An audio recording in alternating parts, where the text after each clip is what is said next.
Hello, everyone, and welcome to Cafe New Canadians.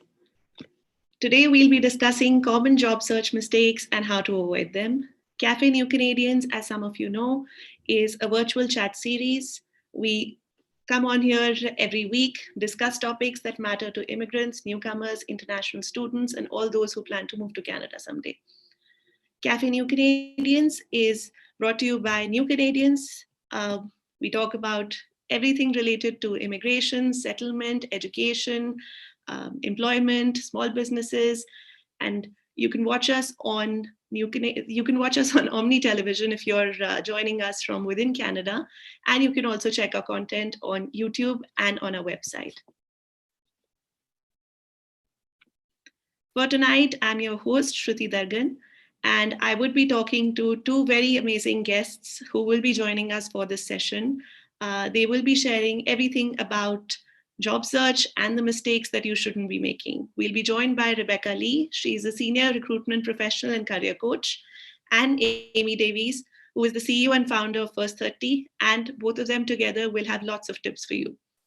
I can see that there are people joining us from different parts within Canada, some internationally as well. So, welcome to all of you. We're excited to have this session tonight and answer all your questions. Like I said, of course, we would welcome your questions. So, if you're joining us on Zoom, use the Q&A tab here to share your questions. And if you're joining us on YouTube, where we're also live streaming this webinar, please share your questions in the chat box. So, the topic for tonight is self-explanatory, job search mistakes and how to avoid them. It's something that, of course, everyone who is seeking a job has faced at one point or another. And without further ado, let's just welcome our guests and hear a little bit about them and how they can help you tonight with this topic. So let's start with you, Amy. Hi, thanks so much for having me. It's nice to get the chance to be part of this session. I'm Amy Davies. I'm the author of a book called A Spark in the Dark, Illuminating Your Path illuminating your path to a brilliant career in a reorg world. So it's, I forgot the title of my own book for a minute there. It's all about how to have a successful career when we're losing and changing jobs every 2 to 3 years. And I run an outplacement business called First 30. Thank you for sharing that. Rebecca, let's hear a little bit about you as well. Great. Well, hi, everyone. I'm Rebecca. So I currently work as a senior recruitment consultant for a reputable recruitment agency based out in Toronto, Canada. So I specialize in recruiting for all types of roles, including accounting and finance, HR operations, IT, from junior level all the way to senior level all across Canada. All over the past 10 years or so, I spent time just recruiting for top talent for executive search firms, as well as for globally based recruitment firms, as well as consulting and trades industry as well. So prior to my current role, I have actually spent 4 years at a non-for-profit employment services agency called Access Employment, where I actually facilitated a lot of different networking events, job search workshops, and also helped 200 plus internationally trained professionals just relaunch their careers in the Toronto region. So today, many of them are leaders in their respective organizations, and I just can't be more proud. On a part-time basis, I also work as a recruiter, as a resume and interview coach for a career advancement program for internationally trained professionals. The program is called Business Edge, and it's part of the Rotman School of Business at the University of Toronto. So outside of work, I do enjoy traveling off the beaten path, experiencing different cultures and meeting local people. And some of my favorite destinations include Egypt, Jordan, India, Turkey, where else I've been, Bolivia, and Spain as well. So I'm just very excited to be here today just to share my insights tonight. I'm just being on this panel with Amy. And also just thank you again so much, Rudy and Gerard, just for inviting me to be part of this. So that's a little bit about me. Thank you so much for sharing that. As you were speaking, I was just thinking how perfect this answer is for when you're asked in the interview to tell us a little about yourself. It's just the perfect template for anyone listening. Follow that, and I'm sure that that first questions is going to go great in your interviews. Thank you. So let's get talking about this topic, which is common job search mistakes. We've discussed job search on Cafe New Canadians a couple of times, and oftentimes there is this concern that there are mistakes that people are making, or they don't even realize in their job search, and then it disappoints them when they don't see the desired results. So let's start first by discussing, because there are so many newcomers who come to Canada, there are immigrants over here, and the job search in general within this country could vary or could be different from what they've known in the past. So let's break it down for the viewers tonight. What's different in Canada? What are some of the things that they should keep in mind when they've just recently immigrated and are now looking for jobs? Amy, let's start with you. Sure. So one of the things that I find when people are looking for work, sometimes they start from their home country, which I find interesting because it may be more challenging for them to try to actually get a job before they land in Canada. And I think it's great to start networking, but to start looking for a job, it may make sense to wait until you're actually here. And because a lot of companies aren't going to bring people over for positions that they could fill with local talent. So that's number one. Number two, the big one I find is that people, when they reach out, who are just landed in Canada, or even people who've been here for a while, it can be very formal. Depending on where you're from, you may have come from a culture that's more formal. In Canada, we're a little less formal. We'll say, hi, Shruti, how are you? Even if we don't know somebody at all, instead of dear madam. And so often when people write to me and they address me in that way, I'll write them back and I'll let them know. But not a lot of people are going to do that. They'll just feel like there's a bit of a distance between you, and they may not know how to address it and feel like you'll be able to relate. So really starting your informal, or your even what you might consider formal conversations on LinkedIn with hi, and then the person's name, and then talk. The last thing I'll say is, often I'll get really long emails from people looking for work. And think about people reading these notes on their smartphones because they look extremely long. Even a short note can look long. So I would say keep it short and ask maybe for support or direction instead of asking for a job. Because if someone doesn't have a job to give you directly, you've ended the conversation. But rather say, I'm looking for work in this field. Do you know anyone I could talk to, or anywhere I should look? Now, those are some great tips to begin with. And Rebecca, I would ask you something here. Oftentimes, what happens is when we think of job search, we think of resumes. But there is something to keep in mind before we actually reach the stage wherein we start drafting a resume. It's all about the mindset. It's about how we approach jobs. Amy just shared what to keep in mind before about Canada and about how things might be different. But when it comes to the mindset of applying for jobs, the way we search for jobs, where we search for jobs, and how we shape our mindset that these are the ones that we should be applying for. Tell me a little about that. What are your thoughts when it comes to specifically quantity versus quality approach?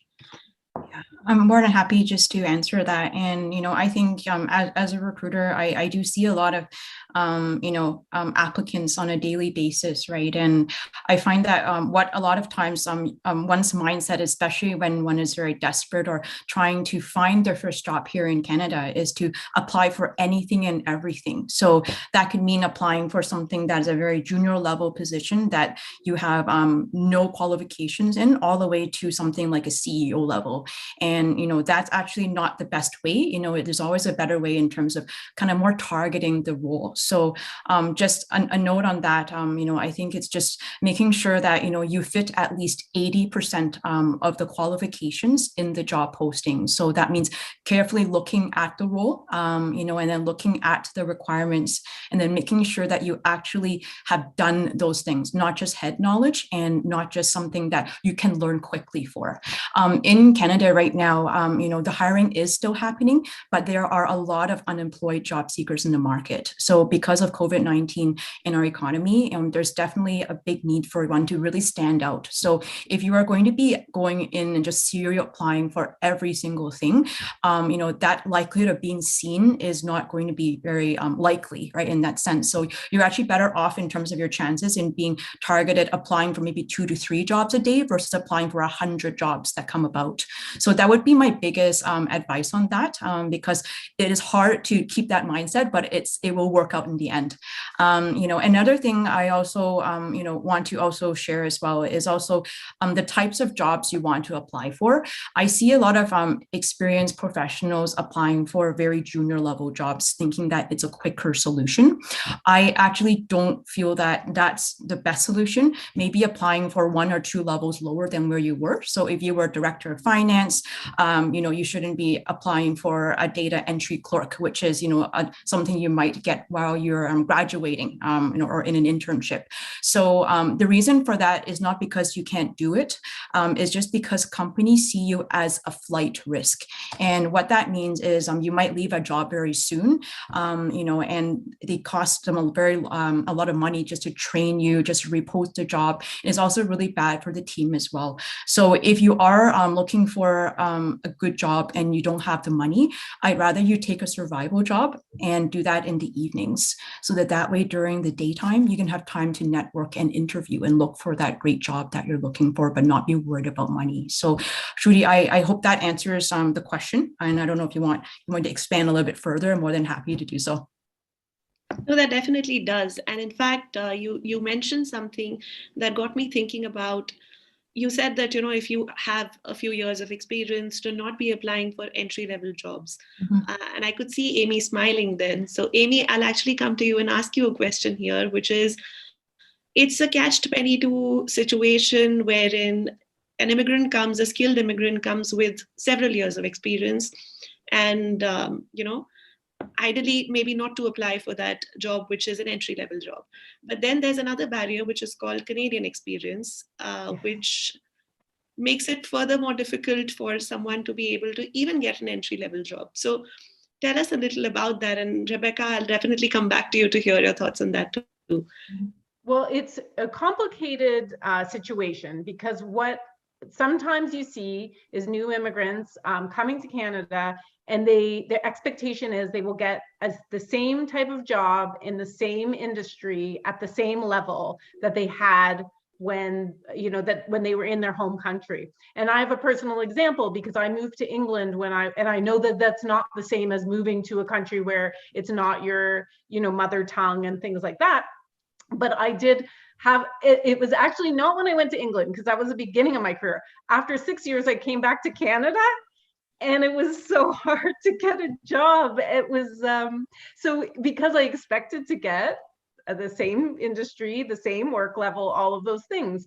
So that setting your expectations that you might not get all of that, and then balancing them with what Rebecca was saying, that don't go into an entry-level position. If you've been in the market for 10 years, maybe try to find a compromise, and you might not be able to get exactly the industry or the type of work you want right away.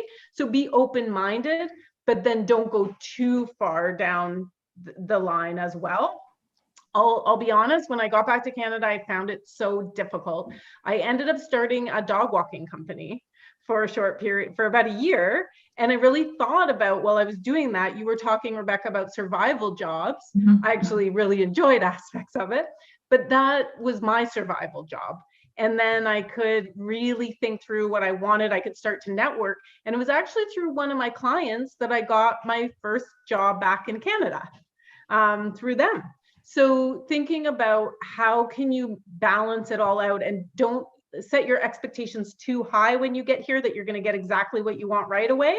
And then don't sell yourself short or waste your time by applying for jobs that are way below your level. You may have to just find those part-time jobs to start, and keep looking and keep talking to people and keep doing your best. And you'll be surprised the network that you can build. The other thing I was going to say is, yes, we do want Canadian experience, but I think people emphasize too much about their global experience when they get here. And I made that same mistake. So I put England all over my resume. And then if I just not said, I worked for Unilever. Unilever is a global country. I didn't have to say that it was Unilever in England. I thought companies would like that. So I've worked with new Canadians who worked for companies like Ernst & Young, and they'll say Ernst & Young India, for instance. And I say to them, I don't think you even need to mention that it was India. When you sit down with an interviewer, you can get into that conversation, but then you're in the door and they really like you, and you're already talking, so they can understand how to bridge that gap between where you were and where you want to be. Sure. Rebecca, any thoughts to add here? Yeah, I think that's a great point, Amy.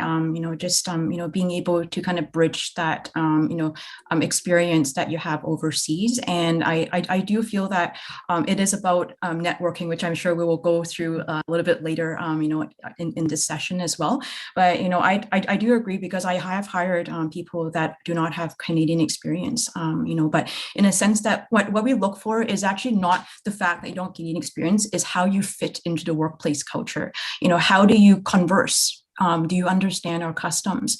Are you able to carry small talk? Are you able to, lead a team, here in Canada? So the best candidates I've had, I've put them into more of an analyst position. They were a manager before in their last role, but they wanted just to learn, the ropes, in a mid-level role just for 2-3 years. And then they told me that, so that I can learn the Canadian culture, really get that expertise, so that in 2-3 years time, when I am good and I have learned more of those culture differences and norms, now I can lead a team successfully, as a leader in finance. So I think that you really have to think about it in the long-term mindset, like Amy said, and I do feel that your career is like a chess game, and you have to be very strategic in all of your moves, because right now it may not be the exact role, but can this role get me to where I want to be in 10 years time? So that's kind of what I can input on that.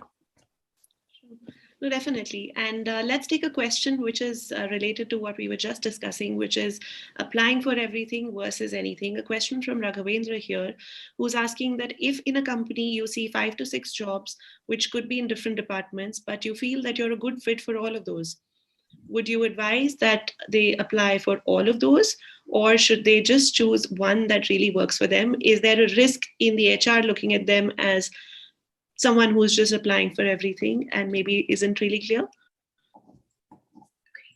Just from a recruiter's perspective, yes, I do see all your applications. So if you have applied to every single job out there in the day, I would see your name come up 100 times in my database. So you don't want to be that person, per se. But if the role it is, 80%, as I mentioned, a fit regarding the job requirements, which is the bottom part of the job description, and you are a good fit, there's no issues with you applying if you are targeted. So what I meant is, you want to be applying for similar level roles. So if you are a business analyst, and apply for a business analyst, and not, business manager, right? Or a director or a VP type of role. So as long as you're focused and there's multiple positions in the same company, I don't think there's a reason why you cannot do that. So maybe if not multiple, if there are 2 jobs that within a certain company that I feel extremely confident about, is it all right to apply for those 2? And for 100%. Yeah, as long as you've taken that care and not just been carelessly pressing apply for every single thing that comes out. Sure. Now, of course, today's topic, the way we were discussing, is common job search mistakes. And next up on the list has to be resumes. And we would try and keep it brief to be able to take our viewers through all the mistakes that one could be making in a resume. So Amy, what are your thoughts? Some 3 points that you would like to maybe highlight when it comes to resumes, key things that one should be keeping in mind. Yeah, the first one, and I use this program as well because we all make mistakes, is get a free account with Grammarly.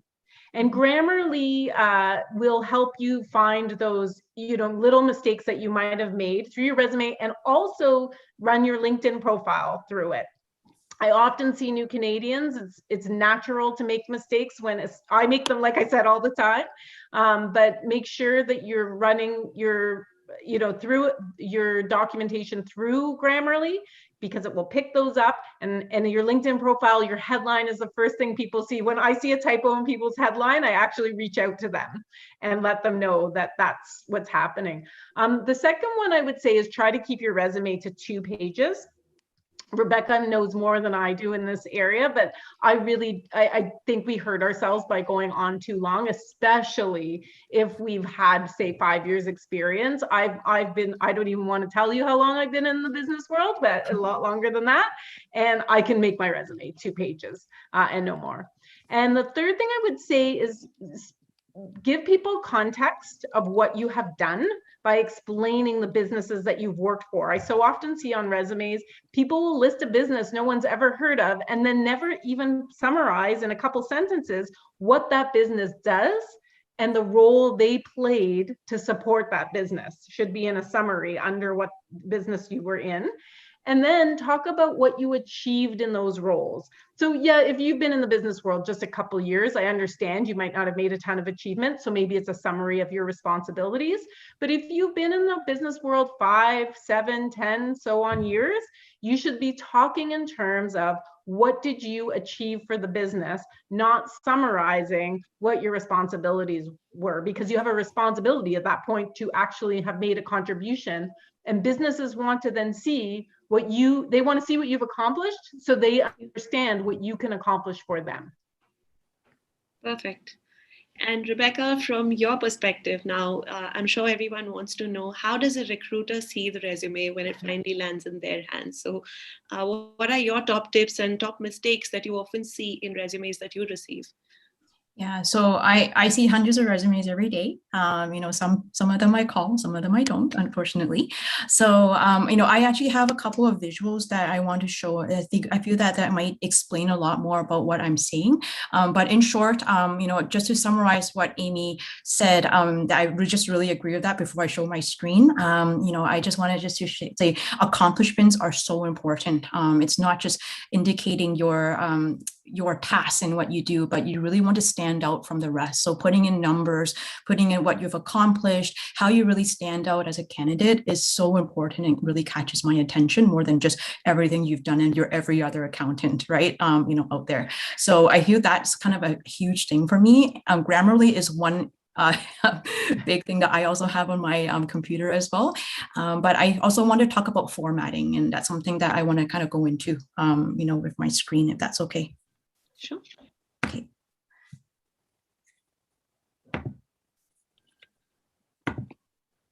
Great. So this is a resume that I received yesterday, just regarding an accounting position that I had posted. So everyone can see my screen here. You'll see that it is very oddly formatted, in the sense that there are pictures. There are, multiple numbers there. There's also different colors that are very oddly placed, which I'm not understanding why it's there. And also this goes on for probably about 10 pages. So it keeps going on and on and on and on and on and on. So I'm not even going to go to the end, but that's just something I wanted just to point out, is just to make sure that your resume is 2 pages. If you are a senior executive, I'm okay with your resume being 3 pages. It is a matter of preference, as long as it's clean and to the point. Another thing I also wanted just to highlight as well is just putting tables on your resume. A lot of times, if you're applying through a database, these tables don't actually look very nice. It can end up being very jumbled up and not very clear. So your writing in there might actually get lost. So, and I don't know why there's a table here in the first place, right? So it's just something just to keep in mind as well. Bolding randomly during the resume is also not advised, and also capital letters that are not in a place that where it should be, whether it's a name or the name of your company or anything like that. So just in general, this is a good example of a do not resume that I've seen. I would just try to get down to the end so you can see how long this is. And then another thing I also want to point out is just including your personal details. I get a lot of this. I think, putting your father's name, your date of birth, nationality, everything like that is not needed. I just need to know about your experience and your location. That's all I really need to know. If there's any additional information, I can definitely ask you more. This person also provided me with their passport and their picture, which I also do not need. So that's just something I wanted just to quickly provide as insight of what not to do. The next thing I wanted just to show is just a sample good resume that I also received today.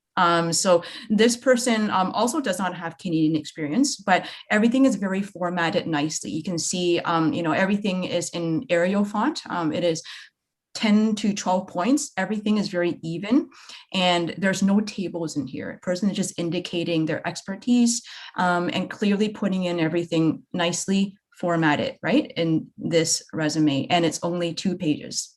So I wanted just to point out, I think Amy mentioned that if you have a job title that is not as common in Canada, like an accounts officer or an operations head, like this person does. He actually did the research, which I was impressed with, and found out that he was doing an accounting role. So that way I can understand how his experience relates to this role.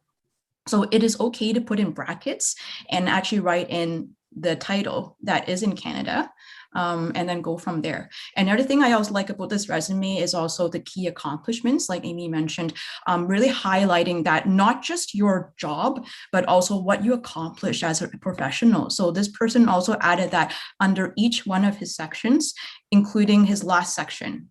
And then other positions he's held, he just wrote a one-liner there. I don't need to know what you've done, like Amy said, more than 10 years ago. So hopefully this gives you guys a visual in terms of what not to do and what to do, just in terms of resume. So I think, yeah, that's it for my sharing. That was great. And I think definitely you're right that, to be able to actually see a resume and for you to point out those things makes all the difference. Something that you mentioned about, positions that might be known in Canada or might not really be the same. They're not known as the same positions in another country. I see a question here, which is, I've been applying for administrative assistant positions, but in my country, I worked for many years in the public service as a benefits analyst. So, and here, that this person isn't bilingual and does not really know the laws. So is that the reason why they could be seen as overqualified? Because there's often this thing about being underqualified for something and being overqualified. But if it isn't the same experience or if it isn't the same field, how do you navigate that? Any quick thoughts here? Amy, Rebecca? I would say that, one way you do it is you look at what the transferable skills are for the role and that you've done that you can apply. And right at the top of your resume, you're going to have your skills listed. And in any case, so making sure that you're looking at what skills are in the job description and then adding those into your resume, and talk about, how that role is similar to what you'll be doing for the organization in the role that they have open. Will really help. If I think of, I think it was benefits specialist you were saying, and an administrative assistant, is that right? So there is so much project organization that's required, project management that's required. And so you can pull all of that in and explain, and almost they're very similar roles, I would think. And the business also has the added value that you do have this experience, and maybe you could put some of that experience to good use in their HR department as well. Yeah. And something that goes hand in hand with resumes, and I almost am laughing when I say this because that's cover letters, but oftentimes I hear that cover letters aren't really read by managers as well. So my question here is a two-part question. A, do you think, or in your personal experience, are cover letters actually read? And B, if they are read, then what's something to keep in mind to get it right? Amy, what are your thoughts first? Sure. Because I know Rebecca has a few points here. I have very strong opinions about cover letters. We have to write them as though they are going to be read, because we don't know, and that's the difficult part. My personal opinion is I wish companies would stop asking candidates for cover letters, because I feel it's a huge amount of waste, and I feel like it puts new Canadians at a disadvantage when it just is not necessary. So that is my very strong opinion. Unfortunately, the world doesn't yet agree with me. You have to write your cover letter like it's going to be seriously read. So that would be my advice there. Rebecca, in your experience or, other HR professionals, recruiters that you were in touch with? What's the reality? Yeah, so I also do not read cover letters, full disclosure. For our agency, we don't require people to submit them because I know how long it takes and, they are not read. And I do agree with Amy that I wish that companies would just stop asking people to do that. But you do have to write one if it is, pretending that it will be read, right? So, just from my knowledge, I feel that, I think it's important to have one ready if asked, but if it's not asked, do not submit it because it's probably likely not going to be read. One thing that I am getting a lot more is people just writing a nice email to me and then just attaching their resume in the letter in the email, and then just asking me to review it for a position that I posted on, say, for example, LinkedIn. So I find those are a lot more effective versus a very formalized, like lengthy cover letter. So I can also share an example of two introductory emails that I received yesterday. And these are from the two individuals that I gave your resume examples for. That would be awesome.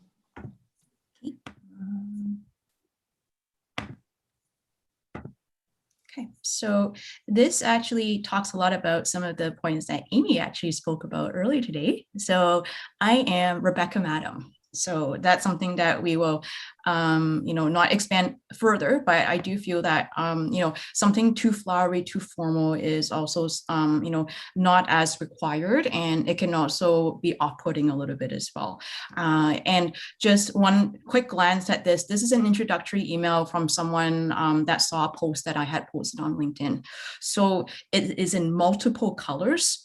It is in bolded format. It is talking about a group of industries in Kenya. It's very, very, very, very detailed, and there's highlights everywhere. And I am not sure which job, what he's looking for, and I'm not sure why he's including his passport ID and certifications. So it's just not very targeted, and it's also very hard to read in this sense. And this is a little bit too much, right? And what I'm looking for. So what I got here is a very nice note. And basically, it just says a very simple message. So it just says, "Hi, Rebecca," not as formal. I hope this email finds you well. I was referred to you by my brother and hoping to connect with you regarding future opportunities in accounting and finance. I recently landed in Toronto, and my position in India was a financial analyst as a global manufacturing firm. So I am looking for similar positions in a full-time or contractual basis to launch my career in Canada. Wow. So when you see someone like that, you're clear about your intentions, you're clear about what you're looking for, and how you got my name. And then you're telling me that you're completing your bachelor's, you're doing more schooling, and here are 4 types of jobs that you want me to keep you in mind. I called him. Of course I would. And this person, 100%, I would love to help him find his next job. So I think I just wanted to show that stark difference between emails that I get, and they are night and day. So hopefully that helps. That definitely helps a lot. And something related to cover letters that I would like to ask is, when it comes to, sometimes we see job postings on LinkedIn and you can actually see who has posted that job posting right there. But with other postings on different sites, you possibly wouldn't know who has uploaded that post. So when you're writing to someone, if I see a post that has been uploaded by, say, you on LinkedIn, would you advise that in my cover letter, I directly address it to you? Or should I take the regular route of saying, dear hiring manager, recruitment manager? And what do I do when I don't know that? So it depends on the person's style. I think that if you actually did the research, you found that I was the poster and you addressed my name, that's impressive that you found me. That's great stalking skills. So please address my name. Don't say madam. But if you are not sure who it is, you can just say, dear hiring manager. I think that's very polite, but not over the top. I don't know if Amy has a different, voice on that. I agree. One thing I wanted to add to everything that we're discussing right now is I write about this in the book, and I was also given this advice by my father. Why say boo-hoo when boo will do? So when you are writing your resume, when you're writing cover letters, keep it simple. And we saw that example. Those were excellent examples that you shared, Rebecca, because they're very clearly, you know, the other thing I wanted to say is I feel like I want to be sensitive to the fact that a lot of people in this session tonight and who will watch this session may have made all of these mistakes that we're talking about. And it's okay. You know, it's so understandable if you have made these mistakes. Forgive yourself and move forward. You are here, you are watching this, so you're doing the right thing now. We all make mistakes. I'm not going to go into all the mistakes I've made in my professional life. You can read it in the book if you want, but I don't talk a lot about it. But what I would say is, you know, don't worry if you've made these mistakes. Start again. You can reach out to the same people. There are ways, I believe, to erase LinkedIn history conversations. You can do that. So I wanted to add that, and I apologize, I've taken us off course a little bit. But what, did I answer your original question, Shruti, or do you want me Definitely. To? No, and with that, you know, what you just said is much needed also, especially during a time like this, because there are times when people are applying for multiple jobs and not hearing back. And to be able to understand, even if this session helps a few people, they're able to understand the few mistakes that they have been making. And if they don't make those again and see results, that's what we're here for today. So, of course, everything that the two of you have said so far makes perfect sense. And I can see from the messages that people are enjoying this session. And of course, they're benefiting from the advice that you're sharing. Now, before we move on to, because we're trying to cover as many job search mistakes as we can in today's session, I would also want to move on from cover letters, but with a quick question. You mentioned that 2 pages is a good number for resumes. Is there a word count that you would like to suggest for, say, cover letters or for an email that one is sending to you? I wouldn't have a specific word count. I think it's just as long as it is nicely formatted, it's proofread, and it's clear. A resume, I think, you know, if it's 2 to 3 pages, depending on your seniority, I think it's fine. You know, as long as you're not adding additional fillers just to make it, you know, 3 pages. And I think a simple, like the Boohoo format is great, but it's just really keeping it as simple and as skeletal as possible. I think it's just quick read, 1 minute read. I just want to get to your resume right away. Yeah. You mentioned 1 minute read, but I read somewhere that, you know, all that a recruiter or a hiring manager spends on a resume is just 5 to 6 seconds, or maybe the patience has gone lower now. So is that true? Because that scares me. It depends on how desperate we are in finding the role, and if we're looking for keywords, you know, in the resume. If the role that we are looking for is quite complicated and we're very desperate, we'll probably try to scan through your resume to, like, hopefully find that transferable skill that we're looking for. You know, but if it's a role like customer service where we get hundreds and thousands of applicants, I probably only spend about 6 to 10 seconds. Yeah. And that further, you know, I mean, highlights that role of the Boohoo phenomenon. And that I like that idea of keeping it short, and that's something to easily remember as well. So, of course, we've discussed resumes and cover letters and, you know, the job search approach. But LinkedIn being a very, very powerful platform that a lot of people use for job search, there's a chance that you can network not just with industry professionals, but also with recruiters and hiring managers. And not always when you see a job posting, just in general, like you shared your cover letter, the one that you showed, Rebecca, which is to reach out for future opportunities. Is that a good idea, or is that something that's frowned upon because there are so many such requests that are reaching out to hiring managers as well? Yeah, so I think that LinkedIn is meant to be a networking platform. So I think that one should be using it to network and to reach out for roles. And as a recruiter, I wouldn't be surprised if you reached out to me for a role, because that's what I do. So I think other professionals and Amy may feel differently depending on what it is. But, you know, I do expect you to reach out. You say hi, I expect you to look and say, I saw a job somewhere, right? Any additional requests will be a nice surprise. But I think that for, you know, how you approach it is very important. So it's being specific, again, specific and brief. So I have about maybe 600 LinkedIn requests that I have not accepted. because I don't know where I met that person and why they want to connect with me, especially when that person is from a different country. Like, are they looking to, read my posts and connect with me because they like my ideas, or are they looking for a job, or were they referred to me by a friend? I have no idea. So if you are adding anyone on LinkedIn, the likelihood of getting an acceptance is to actually write a personalized message to that person, so they know why you want to connect with them. So that's what I would say, just in terms of short advice for that. Amy, what would your networking advice be, or some mistakes actually? Any mistakes, one, two, that you would like to highlight that people often make when they're trying to reach out to people in network, besides the one that you shared, which is to, of course, not call madam or sir, be informal, and what more?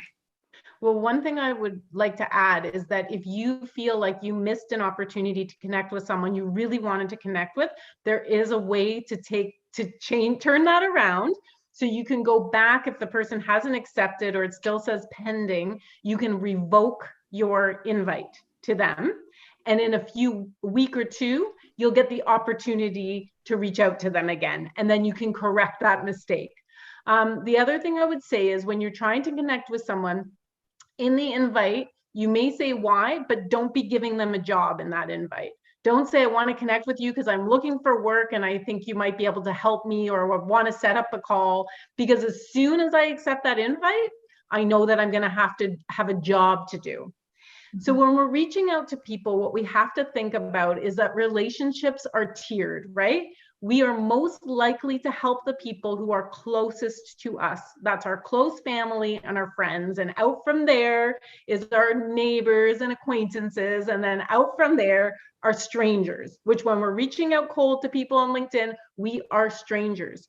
So treat that person like a stranger, that they need to get to know you a little. So once you are linked in with them, rather than reaching out and asking for things, rather start by giving. So if they put up a post, like their post, comment on their post, read their work if they have original content, comment on that insightfully. And sooner or later, they'll, I connected recently and I've publicly supported a woman who was looking for an entry role in HR. Maureen is her name, and I'm sure she wouldn't mind me sharing that.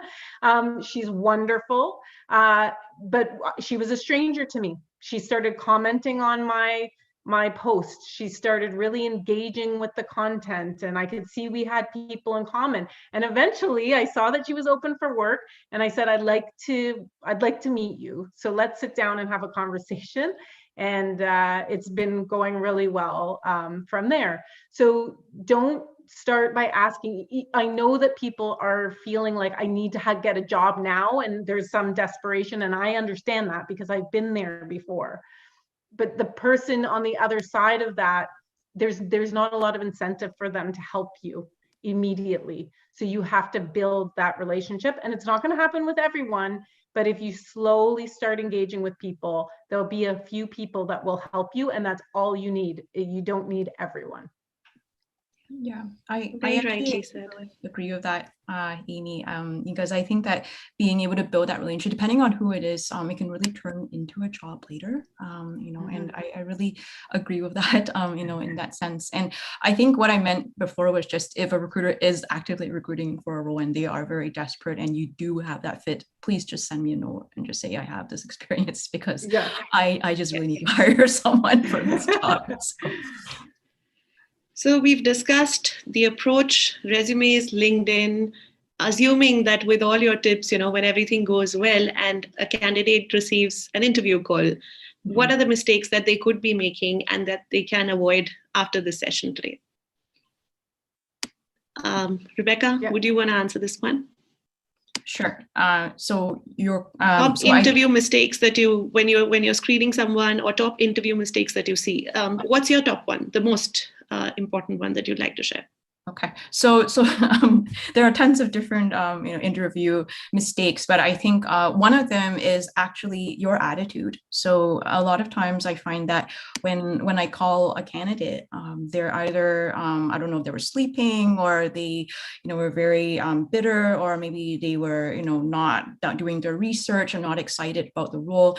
But I just find that especially in a phone interview, those are very crucial, and I can probably have an idea within maybe 30 seconds whether or not I want to hire you for the role. So your tone of voice is very important. So you should be answering the phone with a nice hello, right? This is Mohammed speaking, right? Or whoever, whatever your name is, and not just saying, oh, hello, right? Or hi, or just yes, right? So I think it's just that awkwardness at the beginning, just definitely be confident when you're answering. And I think just talking too long, I think that's also an important thing to note. I think every answer to an interview question should be about 2 minutes, maybe 3 minutes max.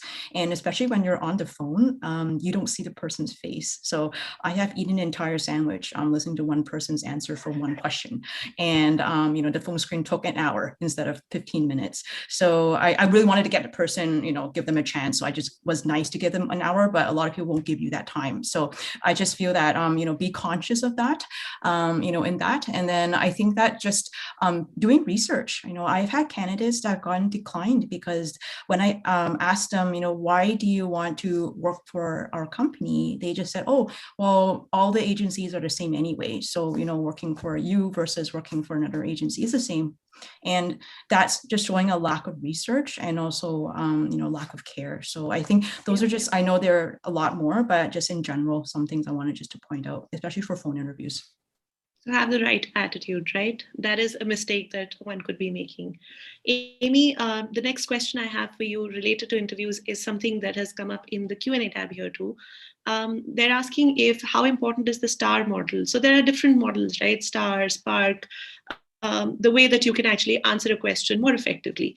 But to attach something to this, I would add something here, which is, oftentimes, and the question here is also that this method seems so artificial with memorized answers. Mm-hmm. We hear about being original in interviews, and then there's this amazing resource that you can find on internet, which is to read about how to answer the questions. So it's a very fine balance to be original and still be answering the same way. So I'm sure that, when recruiters, when hiring managers, or anyone that you're networking with, when they hear all of that, does it sound like something that you've heard maybe multiple times before?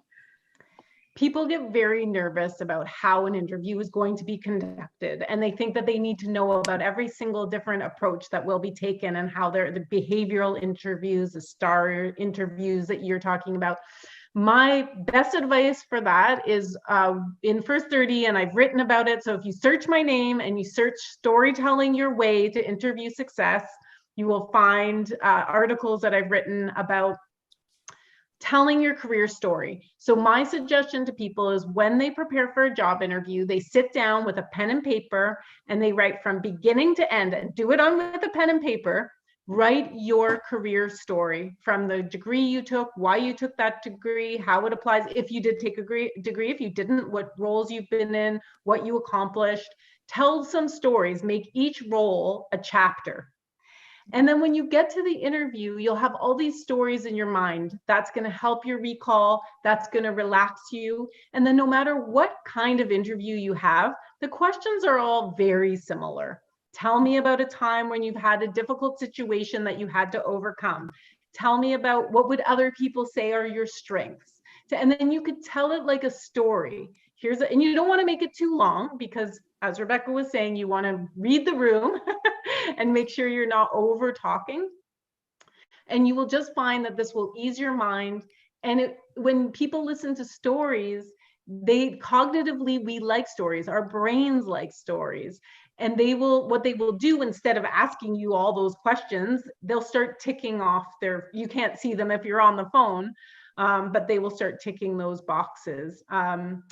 The other thing I just wanted to add, because we are living in a virtual world, and when you're doing these virtual interviews, the only thing I would say, and it's not related to the type of interview, but it's going to affect your interview performance, make small investments in the tools you need to not have your internet go down. And so things like getting an Ethernet cable and plugging it in, and I see Rebecca nodding there, and Shruti, you're nodding too, because that can ruin your chance. So spend $25 and just, or even 10, I don't know, they're not expensive. Sometimes you have them lying around the house. Connect your laptop to your modem and your internet will not fail. Make sure that you have a clear enough screen that people can see you and relate to you, and that you can build some rapport, and then make sure your sound is good so that you're not cutting out. Because these are things that you could be the very best candidate and you could have a great story to tell, and it will be your downfall. So rightly said. And something that I definitely, while you're talking about interviews, I would also want to ask you, interview isn't really the end of job search, because people feel, okay, it's done and now I just have to hear back. There are a few steps, and messing those can make a big difference. So what are those steps? Rebecca, what would be the one thing that you think after an interview a person should do? I feel like Rebecca will have a series of emails to share at this point. Let me No, I don't have any tailor more. the question. Let me tailor the question here. How important is it to follow up after an interview, and what's the right time period that one should do it within? Rebecca, that's for you. Thank you. Just to give perspective, probably I've been recruiting for over 10 years. I probably just have a handful of thank you notes. I never received them. And they make such a big difference, because someone that you're like sitting there and sharing your story with someone, it's very intimate in kind of learning more about your weaknesses and everything, right? And when you have that connection and there's just nothing afterwards, like, it's just a, just another meeting, right? And it helps me really remember, you in a sense. So I would say within 24 hours, I don't need to have a physical thank you note, but, just a nice simple email, just thanking me, highlighting some of the things that we've spoken about, and then reiterating your interest in the role is very important. A lot of times, you might not have all the technicals, and that was why I was emphasizing on the attitude point. And, Amy was mentioning about, the aesthetics and the lighting and all of that. But, people hire the whole package, right? It's not just that you have SAP and, you've got coding that you would get hired for this role. But, if you're able to conduct yourself in a way that, is marketable, right? It's great. So being grateful for an opportunity, really showing that keen interest in building your career in that company is attractive, and people want to invest in you. And I've hired people that have sent thank you letters over those that have not, because it came down to this close and that person hit it over the edge. So thank you within 24 hours, and a follow-up of if they haven't heard from the recruiter in how much time? That's a good question as well. So after interviews, always prepare 3 questions. And that's something I always tell my candidates. So when you're talking to the hiring manager, you want to ask maybe a question on, tell me some of the priorities of this job, maybe some of the challenges this person will be facing. And then the last question should always be, what are the next steps? And what is the best way for me to follow up with you? And that way, then you're not stuck in that awkward waiting period, because you don't know when they will come back to you. Maybe the job is on hold because of COVID. Maybe they're hiring for a maternity leave in 3 months. So if you don't ask, you might not get the answer. So at the end of the interview, right away, whether or not it's a video interview or is a phone interview, always ask that question. And then in that time, and once you know the best way to follow up, whether it's phone call, it's texting, it's email, then in that 2 weeks time, then follow up. So most of the employers here in Canada, I would say they'll probably say 2 to 3 weeks that you'll hear back in terms of next steps. So if you don't hear back in say 2 weeks, don't follow up in a week, follow up in 2 weeks, exactly what's indicated, and then send them an email or whatever format that they've requested you to do. Yeah.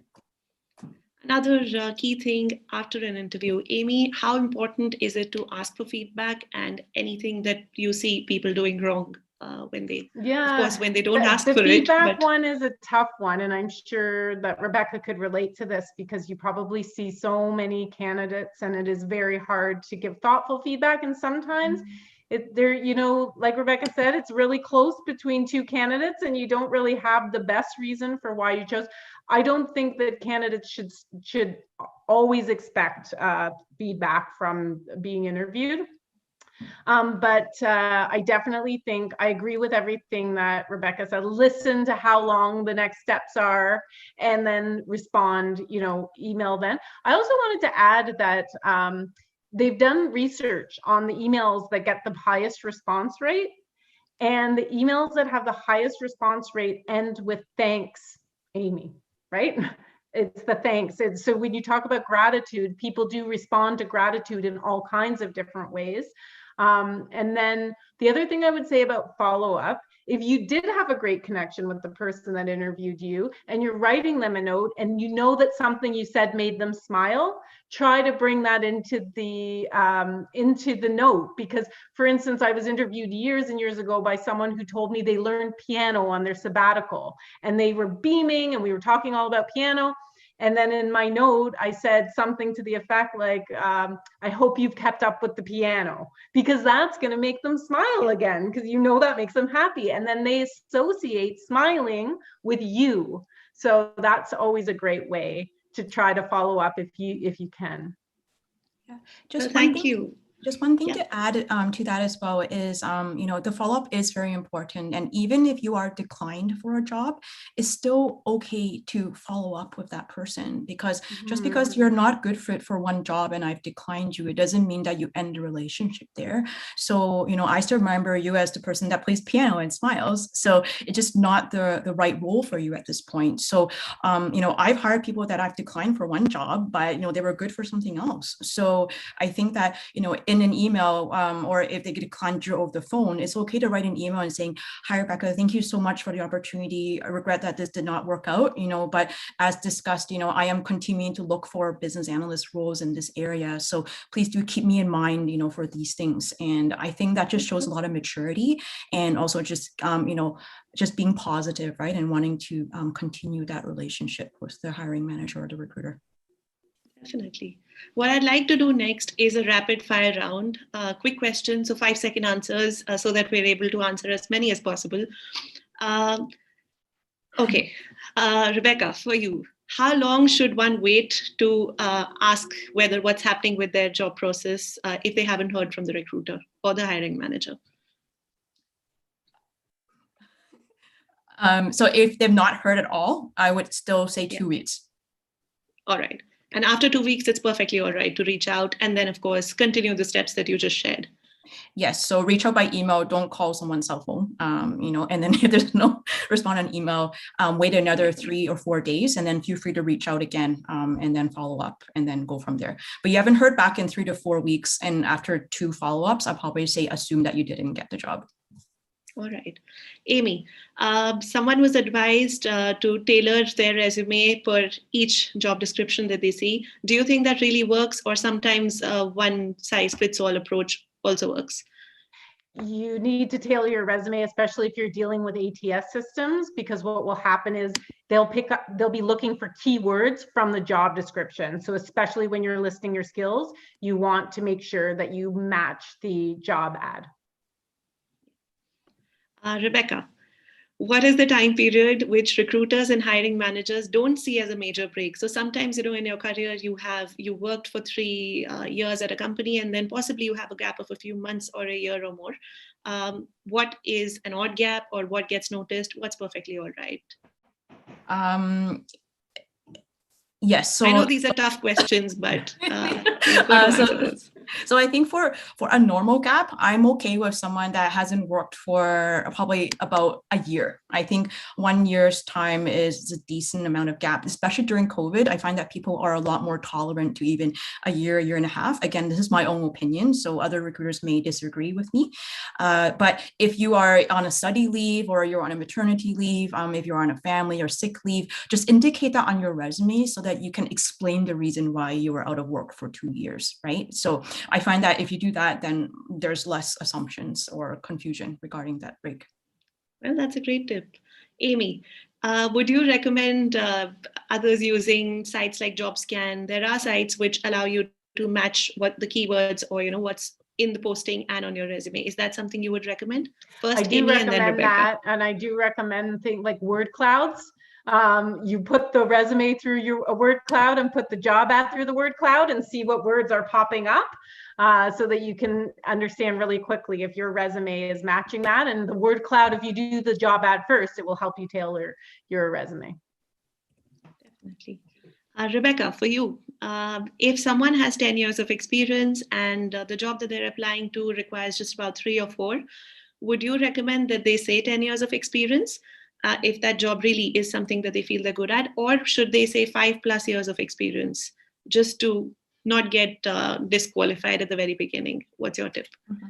If it's 3 to 4 years, I'll probably say 5+ years, versus 10+ years. But if I scroll down, I will see that you have worked for 10 years, right? So I don't really look at that as much versus, you having the right keywords and having, the right so-called, job titles are equivalent and all the other things that I showed on the screen. So I wouldn't just look at that top header and saying 10+ and then delete your resume. No, short answer. Right. Well, thank you so much. I hope that we were able to help the viewers today, and we've answered almost everything that I see here. If there is something that's left too, we will compile those and try and get the answers, and of course share that in our follow-up communication with the viewers. What's your one tip before you go? This has to be just a 5-second tip. So what's the one tip that you would want to give to our viewers? Rebecca, what's yours? So for me, I think the most important thing is, as I mentioned, just mindset. If you are positive, if you're intentional and you're targeting your roles to those like 3 to 4 job postings that you fit 80% for, I don't see a reason why you wouldn't be finding employment. So just being targeted and having a great attitude, and positive mindset, I think you'll go far. Thank you for that. Amy, what are your last words here? I'd say keep coming to sessions like the ones you guys are hosting. Continue coming to these ones because you're always going to learn something new, and always look for resources and free resources because there's lots of them out there. If you're new to Canada, we want you here and we want to see you succeed as people who grew up here. And so please keep engaging, forgive yourself for your mistakes, and keep on working hard to build a career here and a life here that you love. Well, thank you for that. And as a bonus for anyone who's attended the session today, there is a question I see, which is what are the wrong questions that you could be asking a recruiter in a job interview? And that's something that we will ask both Rebecca and Amy, compile the answers, and in our next email to you after this session, we will definitely share that with you. That's to thank you for your time today. And we really hope that you would be joining us in the next sessions, of course. Thank you to you, Rebecca. Thank you to you, Amy, not just for the experience that you shared, your personal anecdotes, and for the tips that you've shared, but for just being so honest in answering these questions and giving that hope to people that, there is hope. And of course, good things will happen. And I'm sure that these tips today will definitely help. So thank you once again for your time. Thanks for having me. Thank you. And with that, of course, this session we've come to an end. And like today, we come up with sessions every week as part of Cafe New Canadians. So do follow us on our different social media platforms, follow us, and of course, subscribe to our newsletter as well. We're there on all social media platforms. That's where you can get updates about our future sessions as well. We also have a lot of such videos like today on our YouTube channel as well. So if you're there, do subscribe and hit the notification bell. That way you'll never miss updates from us or any of our videos. There's also a lot of amazing content we have on our website. And of course, sessions like these, which we bring to you every week. So once again, thank you to everyone who joined us today, and have a safe life. And of course, stay healthy, keep safe. And before you go, do answer this little survey that we have for you. That will tell us how we performed today, and will also tell us what you expect from us so that we can prepare accordingly for our future sessions. We really hope you benefited today. Thank you.